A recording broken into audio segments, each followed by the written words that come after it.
So I think, in my opinion, it is the most interesting region for herps. There's just such a diverse assortment, whether we're talking about snakes, lizards, geckos, whatever you're actually into, there's something for every person to be obsessed with on the Australian continent. I think the fact that there aren't really a lot of big terrestrial carnivores in Australia has carved out some really interesting like niche partitioning for reptiles that I find fascinating.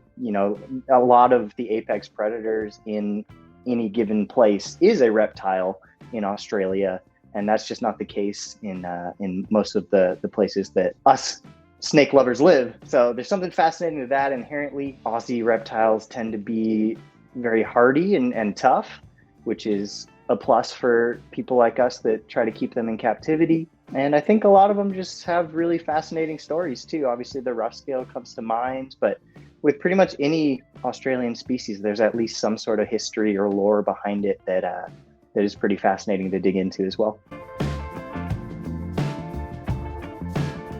Working in retail is a little bit of a challenge for me because you do get a little slice of the entire people pie, just depending on the day, right? So you get people from all skill levels with different perspectives, different levels of experience, and people that are into different things, especially the shop that I work at. It's not just snakes. We have a lot of amphibians and other reptiles. So I think one of the nice things is that I get to try before I buy, in a way. Just being in that building all the time and getting to experience different species without having to actually jump into that species at home, I find is a blessing, because I don't do the thing where I try something and then find out that it's not for me, and then I already have animals here and time and money invested into them. So it's helpful for that. And I think it's also really helpful to see how the hobby is marketed by a lot of the major players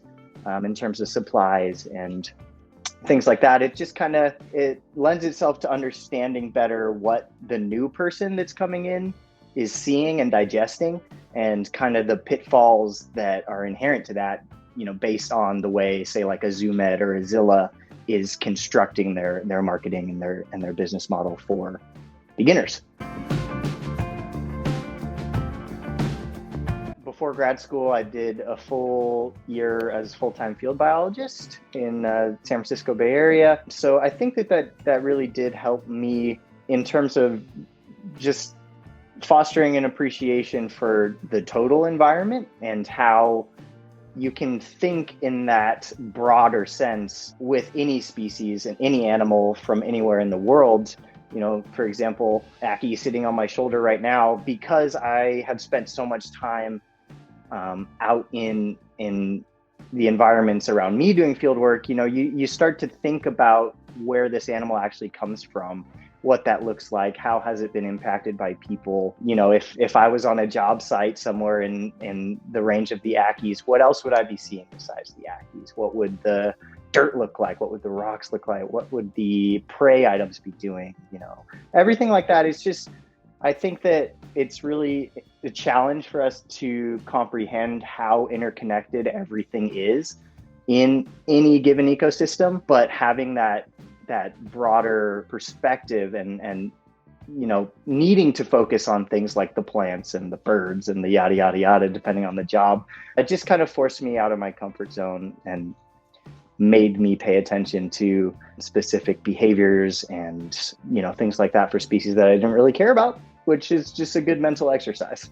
There's one fascinating thing that I got to observe in the field that did completely change my perception of snakes and how much credit I give them for intelligence. And that was, there's a conservation easement that I perform coverboard surveys at with a senior biologist. I assist him. And there's one board in particular where for years, multiple years, there's always a rattlesnake, Crotalus oreganus, and a wood rat nest under the same board adjacent to each other. And we saw week after week that rattlesnake was purposefully not feeding on the female wood rat. And it was perplexing at first, but what we were able to theorize from that is that she was attracting males to her nest. And the rattlesnake, in my view, had the cognition, the intuition to know that if he left that girl there, he'd have a steady stream of males coming in for the entire breeding season. I found that incredible, blew my mind, and we really don't know shit about snakes, in my opinion. So yes, I would. I often do at work, and when I'm talking to people about snakes. But I mean, more important than that, I think that the best first snake within reason is the snake that you're actually interested in, rather than what maybe a care sheet online or the first search off Google for beginner snake tells you should get. Because I see it all too often at work in the retail space. Folks come in, they come to the counter, they say, I want a snake. I heard I have to get a corn snake or a ball python first. And that mindset, that's one of those inherent pitfalls that I mentioned earlier, because a lot of people just, quite frankly, are not going to be interested in a corn snake or a ball python.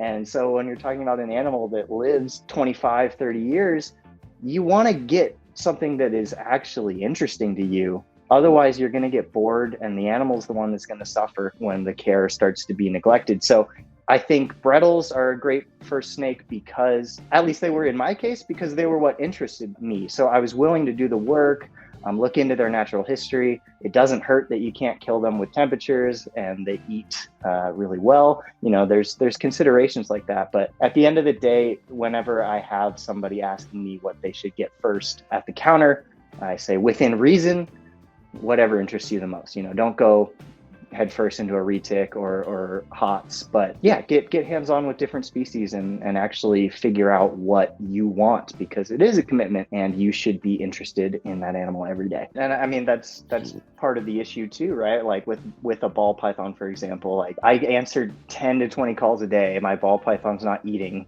What the hell do I do? Do I need to go to a vet? It's like, well, if you got a carpet, you would have never had that problem. Yeah. Definitely. So I'm still very early on in my lizard keeping journey. So I don't want to pretend that I'm done learning, right? I'm sure they're gonna have a lot of insights from me over years to come. But so far, what I've really taken from the lizard side of things and tried to apply more to the snake side is a varied diet. I have so much fun feeding the monitors like just whatever I have at my disposal that they might eat. Salmon trim, minnows, avian prey, rodents, stuff like that, frog legs. Like, it's so fun to just try something, within reason. Like, I'm not throwing an Oreo, but and then when they take that's they can only be good for them. A different nutrient profile, whole prey, stuff like that. So I've been doing that with snakes more. I fed a rough scale python a fish the other day, which I didn't expect to work, but he loved it. So varied diet. And I think also lizards are a lot easier to mentally tune into. They give you a little bit more feedback as a human compared to a snake, right? Like, you can kind of interpret a little bit better lizards' states and intentions. They emote a little bit more, I guess you could say. So just through having lizards, you're going to be looking at them more often because they're going to be doing more interesting stuff more often. So I think they also really help teach you how to be an observer and how to actually just sit and watch the animal and try to make sense of the behaviors that they're performing, which is a practice sport. Yeah, I like the way you frame the question, because I think there are two answers to that. Like, how important is diversity to yourself? I think that depends on you. I know that my personality is such that I would be extremely bored if I only had one thing. And so having a diversity of species, I think I have 10 species at the moment, that keeps me engaged. And, some days maybe I'm feeling more energized and passionate about a dwarf monitor than I am a blackhead or a Brettles python, but that always flip-flops for me. So to have such a broad range of things, I'm always excited about something every day.